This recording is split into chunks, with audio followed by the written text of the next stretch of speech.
Yo, let's move down to the SEC. Ole Miss gets upset by Yep. Florida. And listen, I've been one who's I love my guy Billy Napier. Obviously, some people call him Sunbelt Billy, and they want him out and X, Y, and Z. But he's 3 of his last 5, and last 2 against ranked opponents. He's won. Obviously, beat LSU and now Ole Miss. And in my opinion, he's a DJ Lagway injury from potentially. Who knows what happens? But if they had him, they were up on Georgia.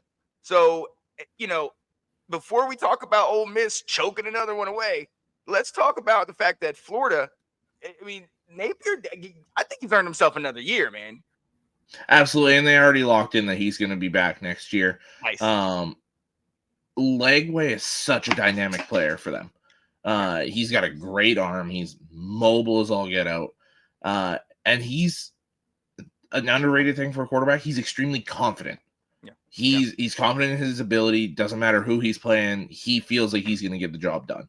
Yeah. And you've seen that on the field the last few games. Like you said, he was going toe-to-toe with Georgia. They beat LSU. They beat now Ole Miss.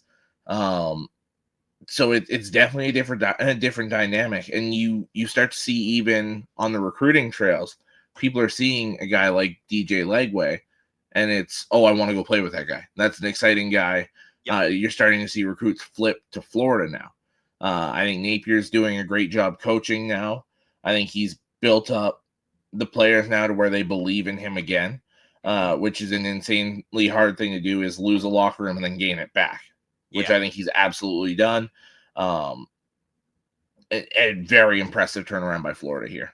Yeah, I have talked about him. I watched him back when he was in Louisiana and how he coached. And look, we got to remember what that team was like when he took over. I mean, it was a dumpster fire. Quarterbacks, different players transferring out and leaving.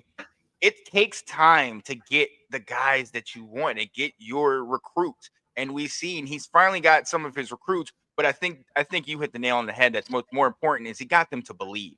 If you get if you get your guys to believe, they'll go up against anybody, man. And to end up beating an LSU team that was ranked, and now an Ole Miss team that was ranked,